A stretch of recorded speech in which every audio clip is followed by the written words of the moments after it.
Hello! Karon magluto na punta sa tong pangmalakasan kaayo nga donut. Lami og simple ra kayo ni siya pagkatirada. Matik na dayo na, sugdan na din nato pagbuhat sa atong dough. Ipanghalo lang gud nato na una ang flour, sugar, salt og yeast. Ihalo lang nato nakadali ang mga dry ingredients ay nato butangan og warm milk. Pwede kayo mo mogamit og fresh milk og pwede pud kayo ang evap. Basta ang akong style sa pagbutang og liquid guys like water or gatas. Dahan-dahanon lang nako og tansya taman ma-reach gyud nako ang texture sa dough. Kay naa man goy mga flour guys nga dali ra kayo malata mo ng tansya-tansya lang gyud na. Og sa last part na pud nato ibutang ang soft butter og i-mix nato balik taman mo humok og kanang ma-fluffy na gyud ang dough ba. Kini okay na kayo na ato din na siyang i-rest mga isa ka oras. Hi! While girest na ako ang dough, ako na din giredy ang mga ganas para daritso pahid na dayon.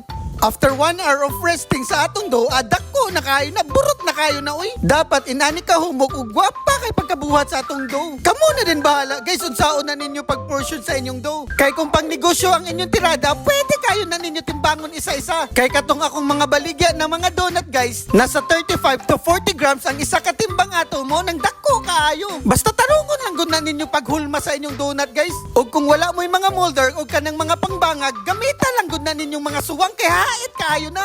I-rest din nato na siya mga 30 minutes ug ato din na siyang prituhon daritso. Ug make sure lang guys na sakto lang yun kaayo ang kainit sa inyong mantika para dili siya masunog daritso kay mahimo niya nagsyakoy. Mga 50 seconds or 1 minute lang na siya kay balihon din na ninyo daritso. Kay dali ra kay na siya maluto kay hangin na lang ang gadalaan na mindset ba. Kini pwede na kaayo na gwapa kay pagkaluto unay puti sa tunga ba mo ni perfect kaayo. After ma-cool down ang atong donut ay hadan nato ibutang sa atong mga ganache. Ug kamo na bahala kung unsa inyong mga gusto ipangbutang dira. Kamo na mag-design ana walay magbuot ninyo. Kulira kahangak ba mag voice over? Oy labay ko ni sinyong nawungron. Murag diri ra gyud tataman kay kapoy na kayong istorya. Si Dr. Mekos na din ang bahala mo tilawana.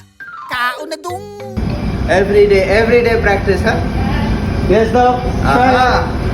Good morning. Hello, people. Trying the lovely chocolate donut made by our chef, special chef Louis. Trying it out.